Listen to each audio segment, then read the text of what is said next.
Hey, everybody, welcome to a very special Vassals of King's Grave episode.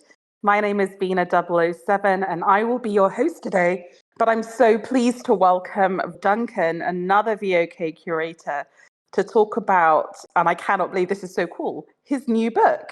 Hey, Duncan. Hey, Bina. Thanks for having me. My name's Duncan Hubba. I'll say my surname for once because it's on the book. And I also go by Valkyrist on the internet. I am an academic at the University of Queensland and a big fan of horror films. I've been researching horror, film theory, and its connection to psychology for a few years now. And I have finally published my first book, so I'm very excited to talk about it. Do you want to tell everyone, first of all, how to spell your surname in case they're looking at Amazon or another bookseller to try and find it? And also, what is the actual name of the book? The name of the book is POV Horror. And then the subtitle is The Trauma Aesthetic of the Found Footage Subgenre. And for those of you Um, trying to find the book, the surname is... the surname is Hubber, Hubber, pronounced Hubber, not Huber, as all of my teachers pronounced it throughout school. It does make you sound kind of cool and edgy in German, though. Like, yes, I'm an aesthete from Central Europe. Oh, yeah. In How reality, did I'm you get... just full of Irish blood. So tell me, how did you get into horror? Were you sneakily watching horror movies too young as a kid? Or I know that you studied film, but how did you get into horror specifically? It's a good question. I don't really know. I think I was always morbidly fascinated with it more than actually watching that many horror films as a kid. One thing I remember some of my earliest interactions with video stores were I was fascinated by the rating system. So the Australian rating system has like a letter on the front cover, and then it'll describe what's in the film.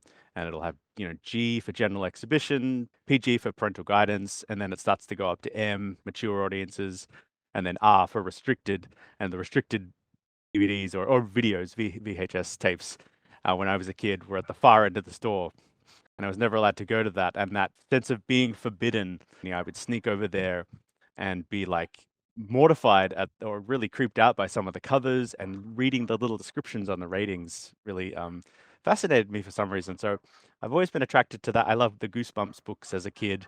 So yeah, I think there was definitely a germ of interest in horror films. And I watched horror films like many other types of films as I developed a love of cinema as a teenager. But I think I've just always been interested in creepy things, the sort of darker elements of human psychology, the way that horror stories give an insight into like collective fears of society. I think it's stories, the stories it Mm. tells, the monsters it fears, the fairy tales it repeats that can give you an insight into what that society is, and why particular horror films are scary at particular or popular at particular points in history. I think reveals a lot or reflects a lot about the audiences that watch them. There's something in the air.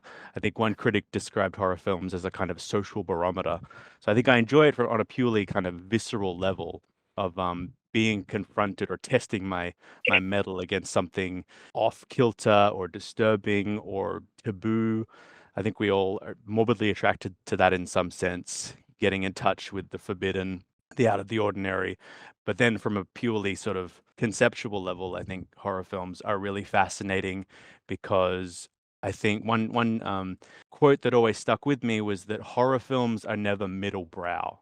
They either like Yes. they're either disgusting and gross and go for the lowest common denominator and exploit, or they're trying to look at something, they're trying to push the boundaries and transcend the everyday. They never go for the middle. They're always pushing the envelope, and I think that I respect that and enjoy it. I agree. I think that's something that I've been exploring in the Agatha Christie reread. The idea that mass market pop cultural art, so that could be murder mystery novels that sell by the million, or these mega blockbuster horror films that become cultural moments like the Blair Witch Project. They do Hmm. tell us something about society at that moment, and you can enjoy them on their own terms. And I think with horror in particular, but also murder mystery, I think there is something cathartic about seeing things that are beyond normal, appropriate behavior that probably is healthy for society to express in that way or to Mm. feel in that way rather than in real life. but also that, Yep. as you say, horror has changed by decade, right? And Mhm. what we find scary and frightening and need to sort of explore through our art, even if it is mass market art, does absolutely reflect what's going on in society at that moment. So I think it's a really interesting one. So talk to me a little bit about how you got into the POV or found footage. I think some of us laymen will know it as horror. And is this a sort of a type of horror that you witnessed at the time? How old would you have been? Was it very visceral, or is this something that you came to through the academic route as you kind of started reading into the subject more and exploring it more? Yeah, well, I was always kind of aware of these types of films. I remember hearing a lot about Blair Witch Project when I was a kid, and my friends had various opinions of the film. Some were convinced it was real and it was scary, and it was somehow been released to the public, even though it shouldn't. It should be in a police evidence locker somewhere. And then some were like, too cool for school, it's fake, or it's stupid, or it's not scary. But whatever people thought about it, everyone was talking about it. But I didn't see it until a few years after that release on DVD or something.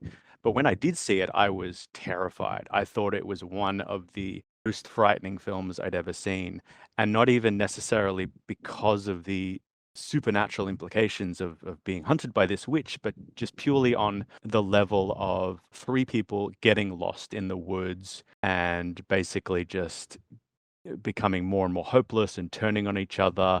Just that sense of things getting out of hand, not being equipped to handle this, and then starting to see these dark shadows or these frightening images in the woods. That, I don't know, it was incredibly well created and performed. It was like nothing I'd ever seen. And one of the few films that even today when I watch, I'm genuinely on the edge of my seat. My heart is pounding. Very few Yeah, other I mean, horror films can do that for I me. remember seeing it when I was, because I'm substantially older than you, so it was when I was an undergraduate at university, and it was so Hmm. hyped, it was so buzzed about.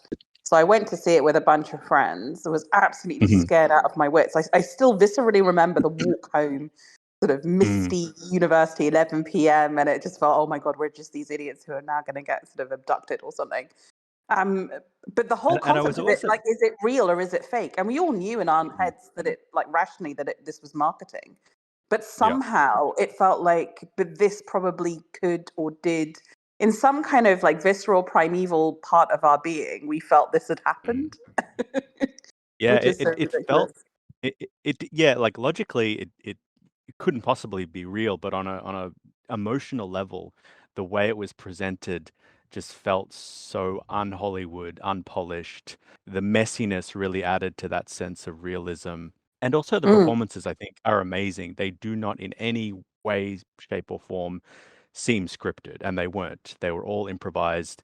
The actors were just given a basic outline of the story. They really camped out in the woods. A lot of the things that happened to them, they didn't know were going to happen to them. They were gradually given less and less food rations, which added to their sense of irritation and I mean, desperation. we can get into whether that's ethical. Actually, is the way I know, of I know, I know. making film. It's probably not, um, but it made a good But film. it Um, did. I want to. I think that's probably what people like, Francis Ford Coppola would say. I want to get into I Blair think I Witch think and the in folklore it elements when we get into that what kind of that whole topic. But before mm, we do, talk to me, I because think this film sorry, was made in yeah. 1999, which surprised me because I always think of this as a sort of post 9/11 type of filmmaking. But talk to me Hmm. about why was it that moment? Is it to do with? I was thinking in my head, is this because Sundance had taken off and suddenly indie movies had an outlet to get picked up? Or is it that the technology of the digital camera meant that somehow filmmaking was accessible to youngsters with no money? Is it the fact that suddenly, I mean, this is pre iPhone, right? So we're not yet capturing things, but this is the era of rolling news. So what was it about this moment and this period of maybe the 2000s where these films really took off? Because you tell me, were they around before that? It just feels like this was the moment when they really, for someone like me who's not a horror expert, this feels like the moment when they entered my consciousness, anyways. But it kind of feels like post 2010 they sort of dropped off. Is that right, or is that completely wrong? Yeah, no, that's right. And I think you definitely nail some of the reasons Blair Witch Project happened when it did. There was the independence film kind of revolution of the early 90s, and I think it was riding those winds of change in terms of filmmakers just getting to financing their own projects independently and creating what they wanted, really different, sort of bold, experimental stuff. I think it was also taking advantage of the fact that recording technology was far more widely accessible. So that allowed them to make these kinds of things, and they kind of use that to their advantage to give it that edge of realism. And it also reflected the fact that a lot of the viewers would have had access to a lot of these technologies. So it felt familiar to them. They'd seen it in home videos, vacation footage, and then maybe their own films that they were creating. So the idea of sort of middle class kids making movies in the park and then seeing a home movie or an amateur film Mm, um, run like off the shaky rails, cam. I think was quite novel. But I also I think feel the this other is big factor. it's really the era of the camcorder, isn't it? It's pre-iPhone, but it's very much like you could have your dad's camcorder and go to the park and shoot a film, I feel. Absolutely, and it's fascinating to see there is a big shift between the camcorder and the iPhone in terms of the stories that were being told, because it feels like the camcorder was very externally facing. And you see this with a lot of early found footage films. They're about going somewhere and exploring and investigating some forbidden element of folklore or national history, or places that just we don't know that much about. Whereas the iPhone or the smartphone tends to be more inward looking. But I think the other big factor that helped Blair Witch Project become so popular was the presence and the proliferation of the internet. The Blair Mm, Witch Project was the first film to really take use or take advantage of the internet in its marketing. So it would distribute posters, and in fact, missing posters of the actors I to know. sort of cultivate this narrative or this meta narrative that these actors had actually, or these filmmakers had actually become lost in the woods, and there'd be a website on the posters, and you could go to the website and view so-called police evidence from the woods that had been recovered. You could watch like a documentary or interviews with locals talking about the event. And you could even go to the IMDb page for these actors or these filmmakers, and they would be listed as missing. So it used the internet to create this kind of transmedia narrative where each piece of media contributed to this broader story. But they do And that with in the permission of IMDb. Yeah, well, the actors themselves edit it, so they're allowed to edit their own Ah. profiles. And in answer to your other question, was this the first found footage horror film? Um, Not really. There were Oh, okay. previous examples. I mean, this is definitely the biggest one, and this is probably the one that most people, including me, would say sort of established the subgenre.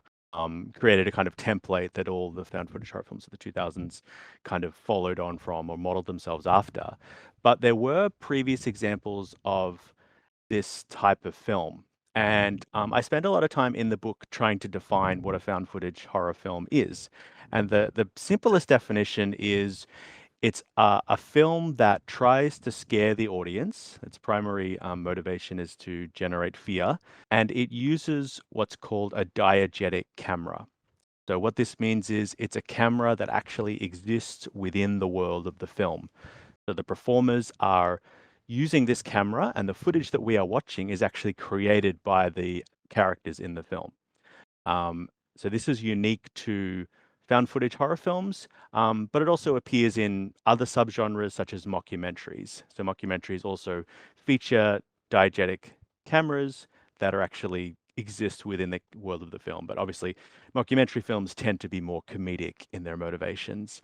But there were films before the Blair Witch Project, the most famous of which is an Italian exploitation film called Cannibal Holocaust, which was released in 1980. And this kind of came out of the era of Mondo films, which were these very sleazy travel documentaries that were But they're different to often, Jolly, right? often, Jolly is a different type of sleazy exploitation Italian film. yeah, The Jally is more like a sort of serial killer, murder mystery. But there they're, is a they're PhD to be written about why Italy has managed to produce so many of these amazing genre, but there you go. Absolutely, absolutely. But yeah, there's the Mondo films that would be showing kind of lurid, exploitative material from around the world, often lots of sex and violence, executions, dog fights, car crash footage, whatever you can think of. Oof. Okay. And Cannibal Holocaust kind of came out of that. And it was it tried to kind of have its cake and eat its too, because it was in one sense this quite acerbic condemnation of Mondo films and the people who watched them, but also indulged in the same exploitative images. So that film was about a group of filmmakers who go into the Amazon jungle and are never heard from again. And the TV executives or the TV studio who finance them sends an expedition to go and find them. So the first half of the film is non-diegetic, so it's using a camera that exists outside of the world of the film. There's non-diegetic music and whatnot. But halfway through the film, the dead bodies of the film crew are discovered, as is their film cameras. And then the crew takes it back, and the second half of the film is them investigating that footage of what they filmed and how they meet their grisly end. That was 1980, and that's kind of seen as the first example of a found footage horror film. There was another one in the 90s called Man Bites Dog, which was a Belgian film in which a film crew follow around a serial killer. And both of these films were very controversial, both for their violence, but also because of how much they skirt the line between fact and fiction and try and present a lot of their material as though it was factual. And in fact, the director of Cannibal Holocaust was brought up to trial on murder charges and had to prove to Italian courts that he didn't actually kill his crew. He had to Oh present my the God. actors to prove that they were still alive. That's insane. I So mean, what a waste of court time. That's well, expensive. It's the ultimate I know, marketing. but it shows how visceral people's reaction to this subgenre is when they are confronted with something that seems so real. They're frightened by it, and obviously, I mean, the makers of the Blair Witch Project claim they never saw Cannibal Holocaust, but there's obviously very clear parallels. It's about a film crew that gets lost in a wilderness, and we are kind of the audience. Mm. Recovering their footage and watching them, and both of the films generated quite a lot of controversy upon their release. So is Blair Witch, is it famous? I mean, it was massively hype, right? But I think the budget was something like $250,000 and it went on to make just shy of 300 million. So Mm. in my word, the sort of return on equity was pretty impressive.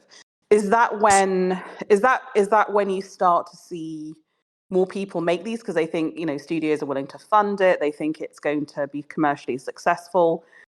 Is that why you then get this sudden rush in the 2000s? Or to come to your original topic about trauma and what's going on in society, do you think even without that massive commercial success of Blair Witch, there was something kind of in the water that would have made this the appropriate genre for the times and the trauma that we were going through? 9/11, the wars in Iraq and Afghanistan, mass shooters in American schools, which sadly goes on. But, there was a lot going on in that period that made it feel very unsettled and uneasy. So, or maybe it's a combo of the two, I don't know. But I was amazed when I looked at the numbers on Blair Witch. I was like, no wonder people were willing to distribute these films, because that's an insane level of profit from, because obviously found footage, that's quite you're not building elaborate sets, you're not putting people in costume. In one sense, it's Yeah. a cheap genre to create, right? Absolutely. And you're right. Commercially, it was one of the most successful films ever. I think it still holds the record for biggest profit to production cost ratio, defeating the previous record holder, which was Mad Max from 1979 or something. Oh, I love that film. Yeah. So it was very cheap to make, but very effective at the box office. But funnily enough, you do not see a surge of found footage horror films in the early 2000s. It's really not until the second half of the 2000s with Paranormal Activity and Cloverfield were the big ones. But there was also a Spanish series called Rec, a zombie Spanish series. And then kind of late 2000s, early 2010s, that's when you have the big boom period of found footage horror films. But there was a Oh, period of dormancy. There was an odd period of dormancy just following the Blair Witch Project. And I'm not exactly sure why. I think there might have been a bit of a backlash to the Blair Witch Project where people saw it as a gimmick, like, you played your okay. trick, but we know it's fake now. You can't trick us again. There was certainly a I mean, it is backlash against the interesting, isn't it? actors. Because the directors of Blair Witch didn't really have a commensurate hit thereafter. And one No, of they them didn't is now know. very active in TV, but the other ones that have made a few films but have sort of fallen off the radar a little bit. So I guess for them specifically, it does feel a little bit like a one-hit wonder. But maybe did it need the iPhone? What did it need to come back, or did it just need that breathing space for people not to feel burned or had by it as a genre? I guess. I think I don't know. It's almost like people weren't ready for it or something, like that sense of everyone filming everything, that kind of Mm, highly mediated space that is now, everyday life for us, maybe just felt too out of the ordinary back then. I think there was definitely a backlash. There was certainly a backlash against the actors. The main actor, Heather Donahue, was never able to work again, really? sadly, because she Oh, put in an amazing performance. But yeah, there was just a sense of like people felt, even though it was obviously very effective, people felt maybe betrayed or tricked by it. So that might explain it. There were films in the 2000s, and I look at a few of them in my book, but they were very small films. Zero Day was 2003, I believe. That was about a school shooting, which was a very, very well made film. And then, yeah, rec films kind of came out from the second half of the 2000s. okay. So Um, maybe before we yeah. get into sort of Cloverfield and some of the others, in your book, you have chapters on the sort of different subgenres within the subgenre. And Blair Yep. Witch. Let's talk a little bit about Blair Witch and the other films in that sort of ilk, and how Mhm. maybe they link into sort of folk. Because as you say, having the name witch in the title immediately makes Mm. you think of Salem witch trials. But there was something very visceral about watching that film and just seeing the naughty boy, children standing facing the wall in Mm. like in the naughty corner. There's something Mm. so kind of like elemental about that. So do you want to talk about just the kind of the into the woods sort of remote found footage horror as you define it, and what Yeah, sure. makes that so compelling? Because to me, I never thought, I think the way you sort of characterize the different types of found footage films in your book is really clever. So I want to just spend and really, really helped me organize my thoughts when I sort of thought about it. So yeah, let's just get into that a little bit. So start off with your remote FF horror and what that Yeah. comprises. Yeah, thanks, Bina. So yeah, there are many, many found footage horror films. There is a comprehensive database called the Found Footage Critic, which catalogs over 800 found footage horror films. So, Wow. they're easy to make, so people make a lot of them. But in my initial surveys of the films, I basically was able to divide them into four categories. And the first one is remote found footage horror films. So these are films like the Blair Witch Project, other films like The Last Broadcast, Willow Creek, where characters are going somewhere remote to a kind of a foreign site, often the woods, but not always. There's grave encounters where some people go into an abandoned mental hospital. And I guess the conceptual lens that I use to analyze found footage horror films is trauma theory. I saw in the premise of all found footage horror films this idea of recovering something that had been lost. And I kind of thought that that resonated a lot with the way that we understand traumatic experiences and the fact that, an individual or a group of people or even a nation might have this shocking or scary or destructive event happening. And then there's a period of latency, and then it kind of comes back or it manifests or is resurrected in various ways through memory, through action, through art, often. And maybe that's a So, necessary coping mechanism, isn't it? Like you've got to have a decade yeah, where you've got to soldier on. yeah, I always think of that absolutely. in the context of films to do with the Holocaust and Yep. how, I mean, you have that immediate, so things like Night and Day that are immediate, sort of at the time when the camps are being discovered, and then really nothing.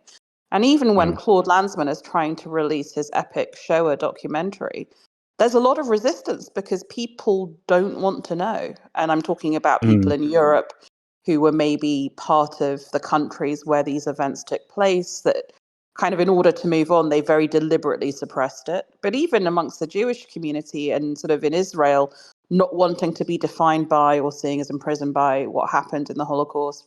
And somehow then you get a flood of films, like you have Shoah, you get sort of things like Sophie's Choice, and then almost like at the moment, like now you get lots and lots of them. But it took decades, right? And I think there is something about, if you look at the Civil War, I mean, of course, post Civil War in America, you didn't have film, but the treatment of it in novels and then ultimately in films like Birth of a Nation, it takes a while, and often a very long while, for people to come to terms.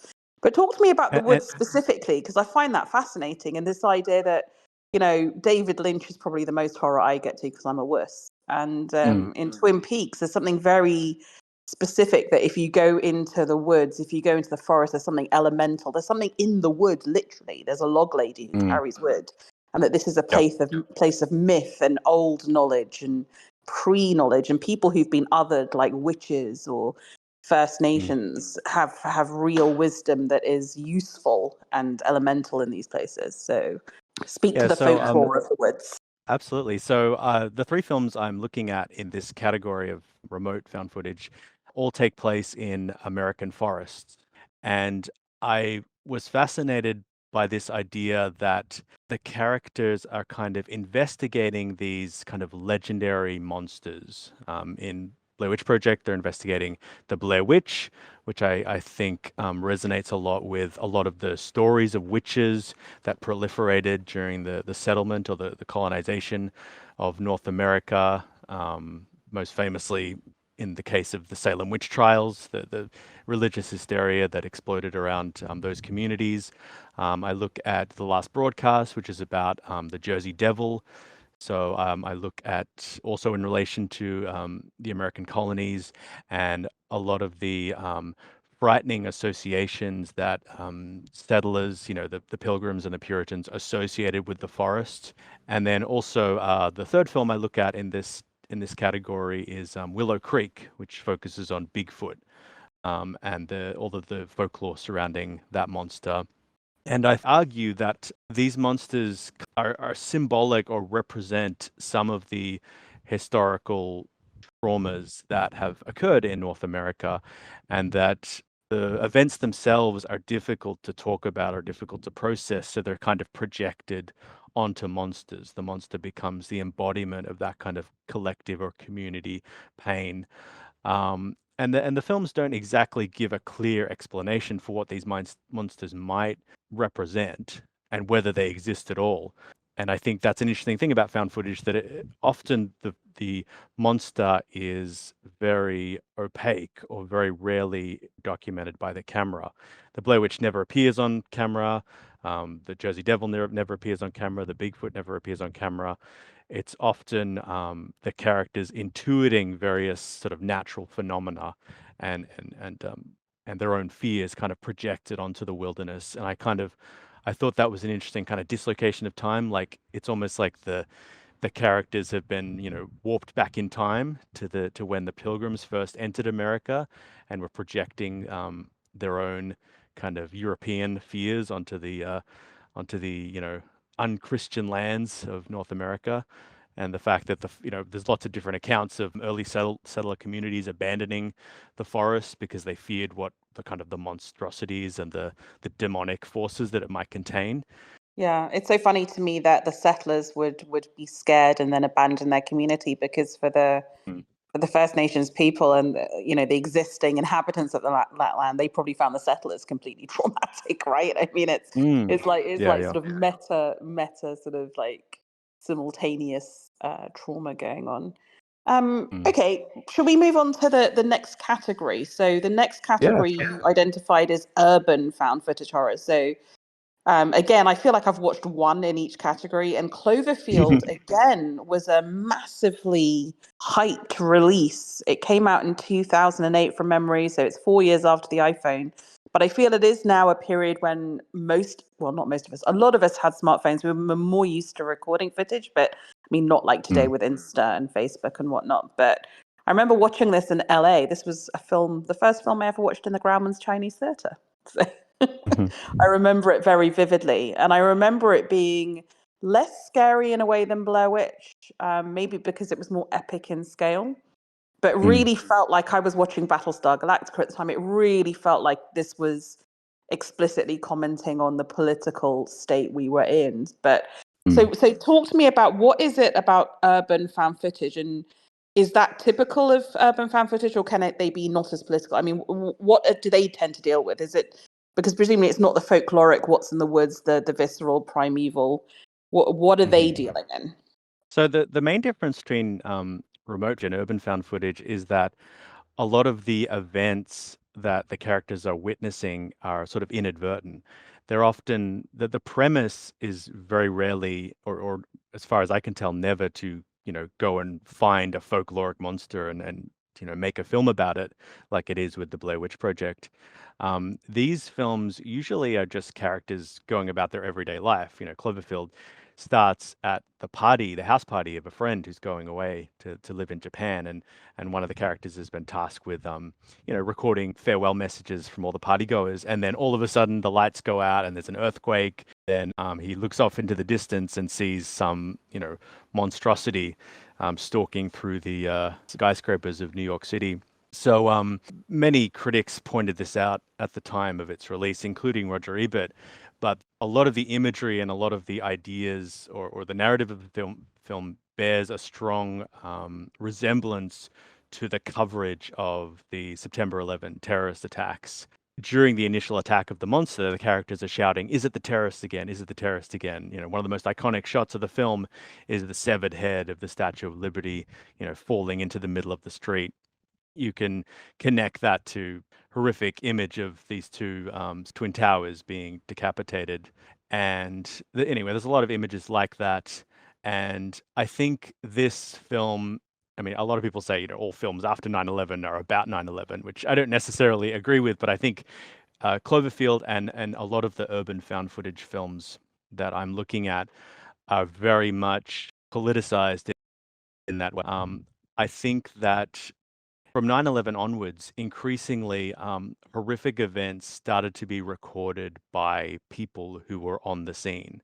A lot of the initial footage of 9/11 was recorded by everyday people just walking around New York doing Absolutely. something else and Absolutely. then Yeah. capturing this horrific footage. So a lot of what I look at in this chapter is, unlike the previous chapter or unlike the previous category, which are looking at these kind of deep historical traumas that are still kind of like haunting contemporary society. These are very much contemporary traumatic events. Yeah. It's the 9/11, the open war on wounds. terror, Yeah. natural disasters, all of the, things that we face as a result of our kind of globalized society.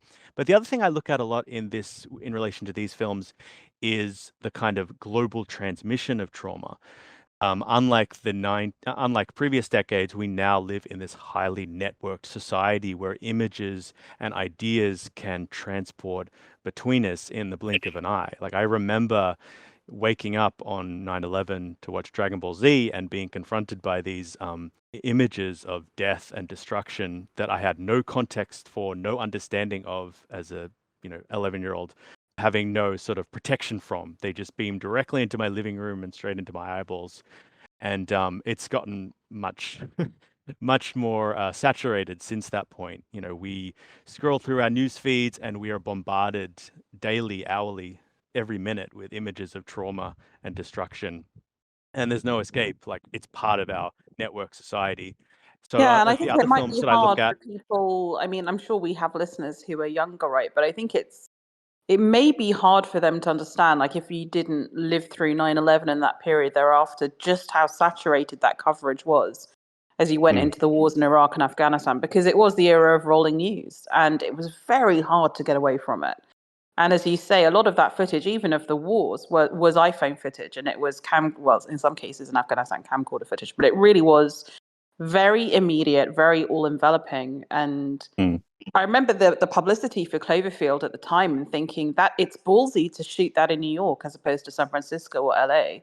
I think they were mm, very deliberate. I mean, J.J. Abrams as producer as well as Matt Reeves as director were very deliberately playing into that. But I did. I mean, I watched it and I didn't find it horrifying in the way that Blair Witch was horrifying, but I did find it. I don't know if there's a word for like politically horrifying. I found it very close to the mm. bone. And I remember Yeah. speaking to a good friend of mine from uni who was in New York on the day of 9/11 as a New Yorker, and he said he found it a lot to take because it was so close to the bone. But in a way, I do admire and think it's valuable for art to do that. And I think this period, whether it was TV, and I think you can talk about shows like Buffy and Battlestar Galactica in that context as well. I think for our cohort, we needed that. We really needed a way to work out our feelings about what was going on. But as you say, very different Mm. because it's contemporary, not worked through trauma. Do The, you feel that the these films in general were more professionally backed and made? And I mean, this is a step change, right? It's like J.J. Abrams producing.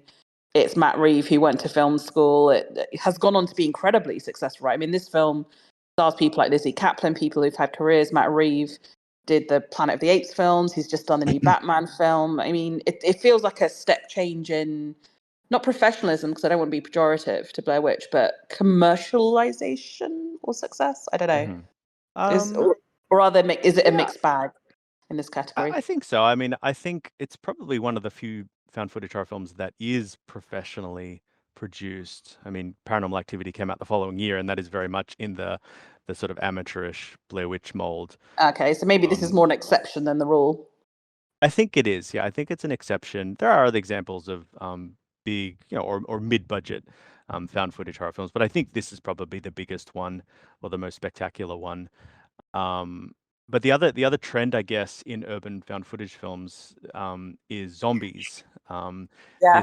The 2000s is the resurgence of the zombie, the return of the zombie, and the introduction of the rage virus zombie from 28 Days Later. But found footage horror was very much on the front foot of this as well, with films like Wreck, which is about a zombie outbreak in a Spanish apartment, which was hugely successful and kind of led the zombie charge. In Spanish-speaking and European markets, and several other films I look at document the return of the zombie. So I kind of connected a lot of that kind of the vicarious spread of trauma to this notion, and the kind of the trauma as a kind of infection on the network society, as represented or embodied in the zombie, the rage virus zombie, Mm. spewing horror and hatred and kind of fear throughout a highly condensed population. And when, because like Walking Dead, I'm trying to sort of link the films to the TV culture. So Walking Dead started when that was 2010, right? So kind Hmm. of Yeah, yeah, simultaneous with this. So yeah, yeah, geez, yeah, the zombie was real in those days. How do yeah. you feel they hold up? Like when you watch these films like Wreck and Cloverfield, do you think they are still as viscerally scary? Like, because you said, Blair Witch is still a film that you find very, very scary. Or do you think because we've Uh, moved away from that like I guess the point I'm trying to make is when you speak to a primeval ancient horror, maybe those will hold up more than something that speaks to an in the moment contemporary trauma? I mean, I don't think my opinions of the film have changed that much. Blair Witch is still one of my favorite horror films. Cloverfield, I always took it as more of an action film than with Yeah. strong horror Or a elements. The same with disaster Wreck, movie, like a watching War of disaster the movie, Worlds or yeah. something. Yeah. Paranormal Activity is certainly very creepy, I think. I don't put it as high as Blair Witch Project, but very creepy. Wreck is a fantastic film. Definitely some Mhm. scary, gross moments. Yeah, I agree. Okay, so let's maybe move to your third category of found footage horror, which you say in your chapter is titled Always Watching, which I find supremely creepy, and it's domestic found footage. So, Yeah. why don't you tell us a little bit about what this subgenre is all about, and then speak to Paranormal Activity, which again, that's like the one big film in this genre that I've watched. But what makes that genre, or what defines it? Yeah, so these are the found footage horror films that are set in houses or domestic settings. The Paranormal Activity franchise is the most obvious one, but there are lots and lots of examples. And these tend to be more about ghosts and demons and kind of haunting auras. And I thought these were really interesting in the way that they reflected a type of psychological trauma called complex trauma, repetitive trauma. So this contrasts with the big event that traumatizes someone, the individual event that shocks or dissociates cognition and creates this kind of unstable gap in a person. Whereas complex trauma is often a kind of repetitive event that you might find in a kind of domestic abuse situation or captivity. Often people in captivity experience complex trauma. So I looked at these films from that point of view. The other film I look at here is Lake Mungo, which is an Australian film about a family that loses their daughter, and they keep having these strange visions, and the son sets up cameras around the house and starts to see what could be maybe possibly the daughter returning to give them some message. And they also find a recording on her mobile phone that indicates some creepy confrontation in her past. Again, sort of a mystery set in the home that alludes to some kind of repeated abuse or traumatic event that the ghost or the demon experienced and is trying to impart on the viewers. So I kind of connect this to there's a lot of kind of gender politics in these films. The idea that in Paranormal Activity, the boyfriend who is setting up the cameras is kind of watching his girlfriend and in this kind of competition with the demon for possession over her. Um, Yeah, I mean and that's what and creeped me out the most when I first watched it. It was just mm, like layers of voyeurism. So there's the demon, yeah. whatever the supernatural, and I hate I was babysat by three elder male cousins when I was like seven, Mm, 8, 9. So I watched way too much horror at the age when I shouldn't have done. And The Exorcist has yeah. stayed with me, which is probably why I don't watch horror now, really. But this Fair enough. idea Yeah. of the boy, like that was to me as creepy. Like, what is going on in this relationship, and also Mm, what's going on in the house? Like, neither is healthy or boundaried. This poor girl. mm. But yeah, so Yeah, and a lot of people with complex trauma describe themselves as feeling haunted or feeling like they're possessed by a ghost or not feeling human at all. So I think that feeling very much plays out in the characters. The experience of watching the footage the morning after and seeing what you did while you were asleep or what was happening to you while you're asleep, I think is very confronting to people that you think you're in full control of your body or full control of your home. The home is not the forest. The home is not the city. The home is meant to be your space, your private sanctuary. So this idea that that space could be invaded or that you don't fully understand who you are, I think is very confronting, that there's something else acting upon you or possessing you, the way that a traumatic memory or a traumatic event can split your sense of cognition is very confronting. yeah, I completely agree. I mean, I find some of these, maybe that's just me, some of the creepiest types of film. It's interesting that, like Oren Peli, I mean, the director of Paranormal Activity, this is a film that is part of the Blumhouse Productions family, right? One of the most successful sort of horror production companies. And it has spawned, I didn't realize, they are still making Paranormal Activity films. 20 odd Yeah, years later, there's video games. I mean, this has become I had no idea this became such a franchise. But so maybe they it's are. not as commercially successful as Blair Witch, but for longevity, No, it probably is by now, right? that's true. That the cash cow isn't as fat as it used to be, but they are still going. So I think the last one was released on streaming. Yeah, but I mean, they must be like cheap as chips to produce, right? I mean, Oh yeah, 2021 yeah. Paranormal Activity, next of kin. That's just, I mean, I find it fascinating, but that's another topic entirely. As a side note, I didn't have enough room to include this in the book. I'm hoping to write an article about it eventually. But the other kind of development in this space of domestic found footage horror films are what's been kind of dubbed interface films. The most famous example is Unfriended, but these are films that actually take place ostensibly in characters' bedrooms as they interact with each other via, Facebook or Skype or some kind of video conferencing software. But ultimately, the horror film takes place within a computer screen, so it's almost like this kind of new digitized space that new sort of some found footage horror films are taking place within. Wow, yeah, that sounds really creepy. Totally. I look Yeah. forward to that article. Yeah. What else should we say about the domestic horror? Ah, just go read it. You'll Just go find it read all it. there. Okay. Well, let's get into the fourth, and you say the most confronting category of the subgenre, which is perpetrator horror, where you're basically put inside of the people doing the evil as opposed to the victims. And I think Mm, this is true of not just horror films like that, but anything which tries to, put you inside the mind of the perpetrator is always confronting, because there's something, even if you try and resist it, that's humanizing about being in that person's experience. And I think that mm, I'm going to be fascinated to see what you think of a new film that's coming out called The Zone of Interest, which is hmm set in Auschwitz. And it basically the protagonists are the Hess family. the people running the camp, you never actually see the inmates of the concentration camp. And there is something bizarre about how they're evil, but when you follow them around their domestic routine, you can't help but empathize because they're your way into the story. So human nature being what it is, you find yourself empathizing. It is incredibly confronting. So talk to me about how you define this genre. Why is it the most confronting? Let's interrogate that for a little bit.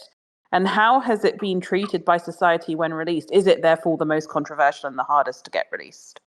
It is, yeah. So this is the category that includes Cannibal Holocaust, Man Bites Dog, Zero Day, which takes place from the point of view of two teenage high schoolers who are plotting a school shooting. And these are, I call them the most confronting because unlike the other categories of found footage horror, which are more implicational, if that's a word, more implying in their violence, you don't really see much of the monster or much violence or viscera in a lot of found footage horror films, but perpetrator found footage horror films are the exception. These films kind of relish in violence and sadism, so they are very hard to watch. They're very well made as well. Like Man Bites Dog was highly acclaimed when it was released. So that film takes place from the point of view of a serial killer or a group of filmmakers following a serial killer on his day-to-day life. Cannibal Holocaust depicts a group of filmmakers going into the Amazon jungle and exploiting and debasing the indigenous people who live there. And then eventually the indigenous people get their revenge. So it's very violent. And I look at this type of film through the lens of a pretty controversial field of theory, which is called perpetrator trauma theory.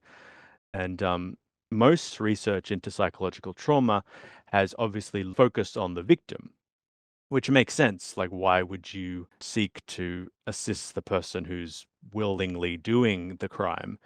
But a lot of psychologists say that we shouldn't look at trauma as a moral category. We should look at it as a psychological category.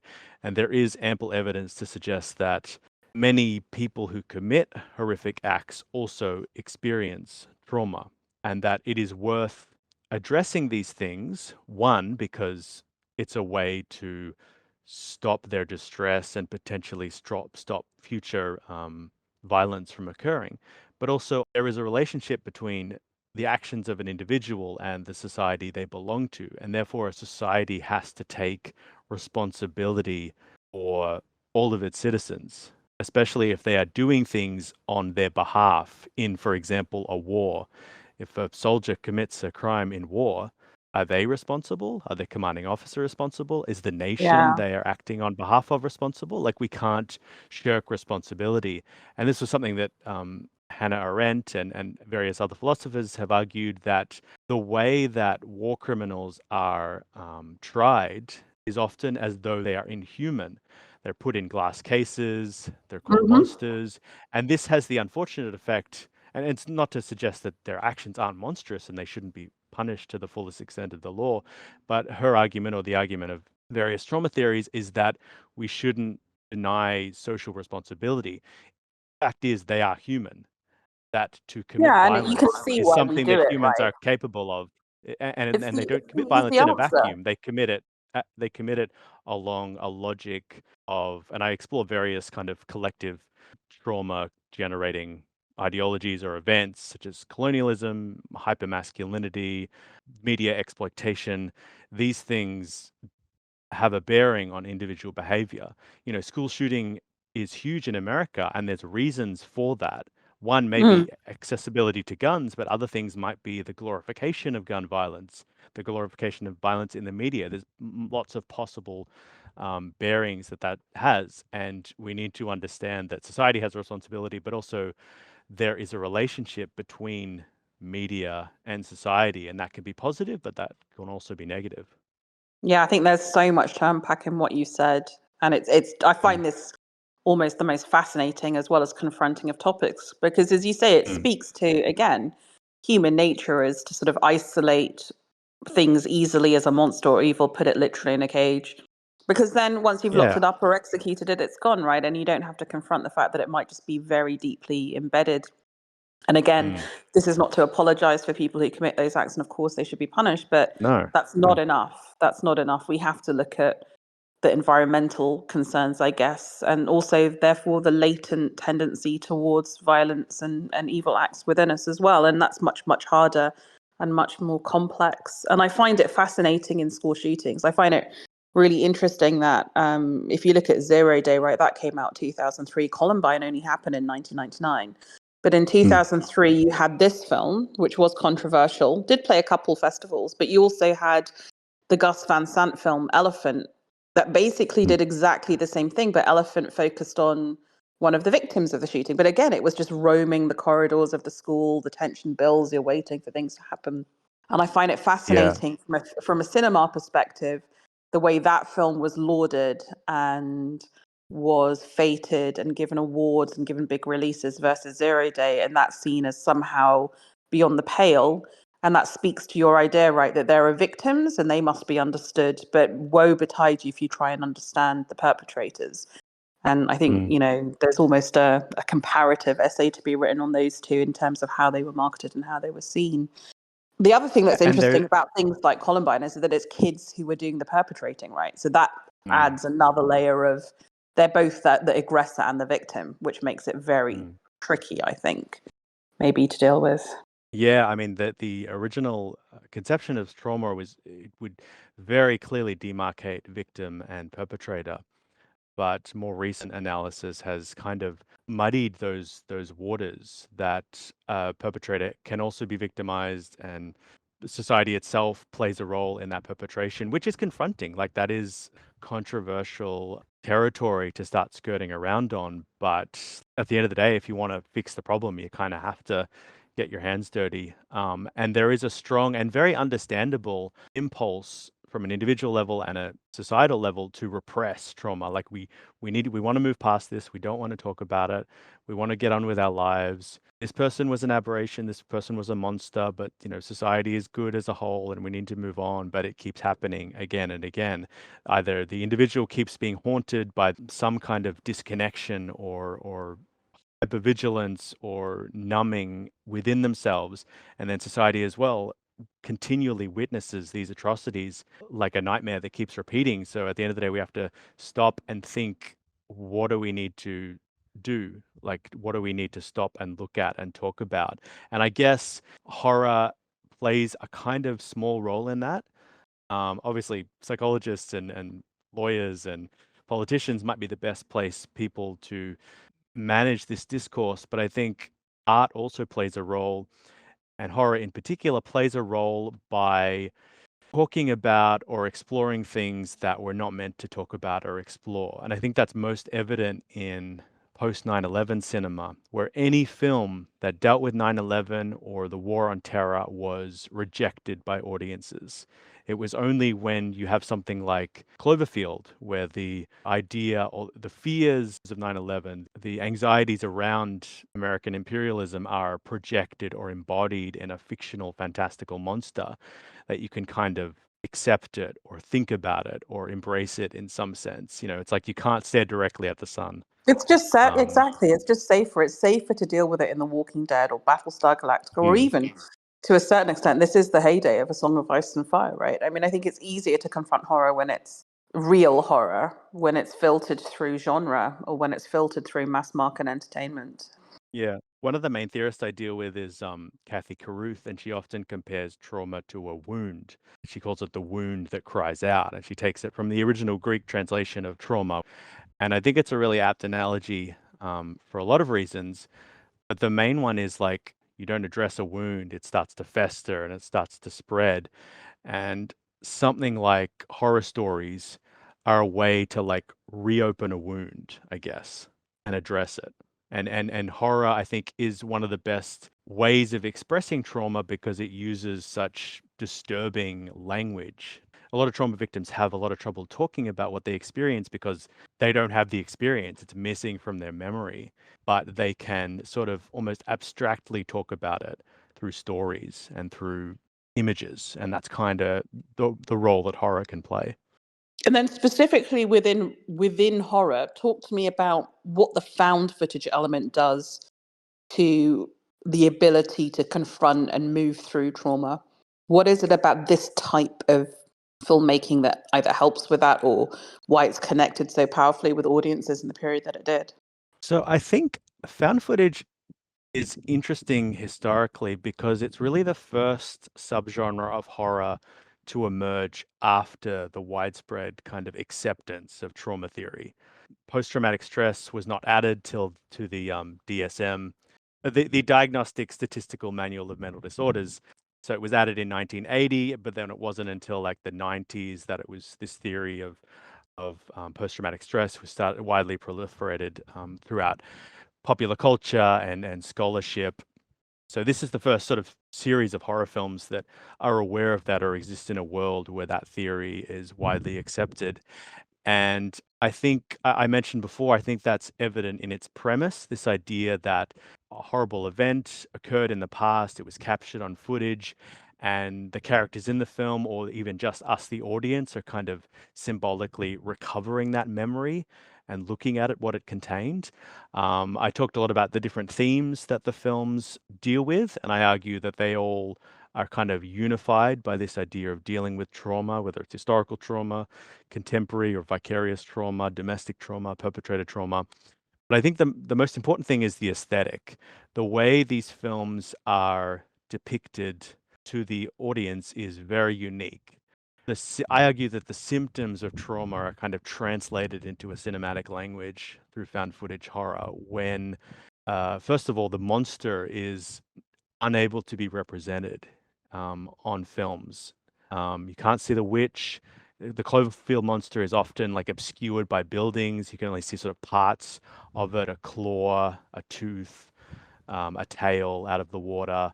It's a kind of an experience that hasn't been encoded into the mind or hasn't been encoded into the collective or society and exists only in sort of impressions. The Paranormal Activity demon is never captured on film. It's this invisible entity. We only understand it through its effect on the environment and the characters. So Mm-hmm. this idea of absence, I think, is strongly communicated through the found footage horror monster. Um, it strongly identifies with the point of view of the characters. Often the character is holding the camera, so we are looking almost exactly through their eyes, and the world through their eyes is a very frightening place. Often the presence of the monster is communicated through a kind of sort of aesthetic instability, like the camera is shaking, it becomes indiscernible what we're watching. And I think this suggests a kind of hypervigilance that the mind is, again, almost unable to experience or unable to comprehend what is happening. Dissociation, I think in films like Paranormal Activity, you have that out of body experience where you're watching yourself while Yes. you're sleeping, or you're watching yourself walk around like in a fugue state. And also technological sort of degradation. These films are plagued by pixelation, garbled sound, broken images, all these kinds of degradations, as though the mind itself is degrading in the face of a horrific event that it can't encode. So I think there's lots of different aesthetic ways that it explores trauma as a kind of lived experience and a kind of Absolutely. memory doesn't quite make sense. And then do you have, as we kind of draw to a close, do you have a theory as to why, I mean, there was this period, right? The 2000s really felt to me like, 2000s, early 2010s, the found Mm. footage moment. Why did it fade, or has it faded? And maybe people like me aren't aware that there's, as you say, there's like 800 movies in the database. But why do you think that moment has moved on? Is it because we moved through the Iraq-Afghanistan war, 9/11 recedes into the background, that there was just this Mm. moment societally, and we've moved I beyond think that now? I think as a phenomenon, the moment's definitely passed. I think a lot of people got turned off by the gimmick. I think there was a lot of bad films that flooded the market, and that turned people off. Yeah, the low Um, barrier to entry of a cheaper format probably wasn't good for quality ex- control. it's a double-edged sword, the democratization of filmmaking. You can allow, amazing artists to hone their craft and get an audience, but it also allows people who don't really care or aren't very good to flood the market as well. There was even an example of a Friday the 13th. They made an announcement in early 2010s they were going to do a found footage version of Jason Oh, Voorhees, and there was a huge backlash to the point where they had to cancel it. So I think, yeah, there was definitely a backlash. I think all genres go through this ascendance and peak and then decline. I look a lot at previous horror genres in the book, and you see all genres go through this kind of experimental phase where they sort of come into being, this popular phase where everyone loves them. Then they often go through like a period of decline or satire where people are making fun of it. You see this with the slasher film Scream coming out to make fun of all of the cheesy slasher films in the 80s. And then often a subgenre will kind of split apart into hybrid genres right. or even more subordinate genres. So I think you see that a little bit with found footage. Its high point is definitely past, but you see things like Unfriended, the interface horror film splitting off. There's found footage TV shows. There was an incredible web series called Marble Hornets, which really kind of helped invent the Slender Man mythos that Ah, was yes. big in the 2010s. That was huge, and I'm writing a paper, or I submitted a paper about that recently, and that uses the found footage aesthetic, but also combines it with kind of creepypasta internet folklore and fear surrounding the internet and its effect on people. So I don't think it's dead. I just think the phenomenon has gone, and like any genre, slasher, zombie, whatever it is, people are just going to make a found footage film if it's right for their story. Yeah.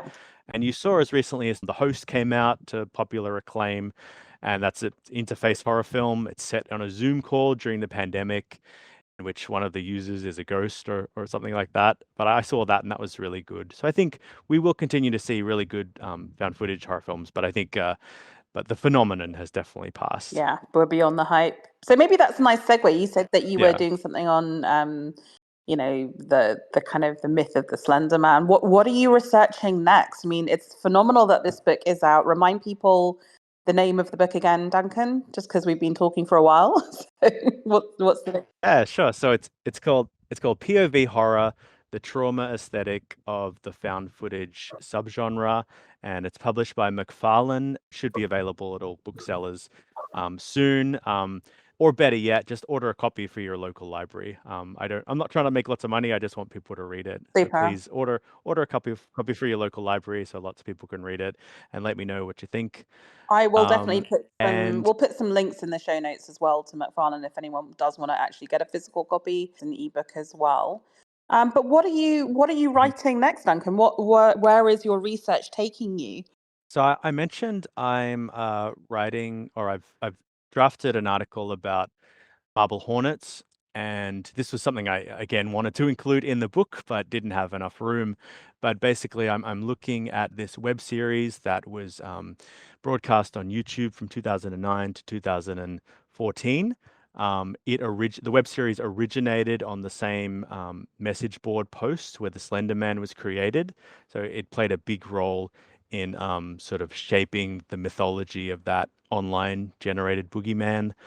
And it's a really, really good web series, really creepy and cryptic. I use a similar lens that I did to this book, where I'm examining it through trauma theory and looking at the Slender Man as a kind of manifestation of a traumatic event. But I also explore that analysis to the experience of digital natives living in the kind of information era, and how increasingly detached we are from society, and a lot of the scary things that we encounter online, whether it's conspiracy theories or a lot of the really creepy, scary subgroups that are cultivated in the lonely corridors of the internet, and how they can explode into the real world in really scary, violent ways, as we've seen in recent years. Yeah, I feel like so far the way in which I've seen that sort of thing being explored has been more on TV, like series like Black Mirror. I think have been quite interesting.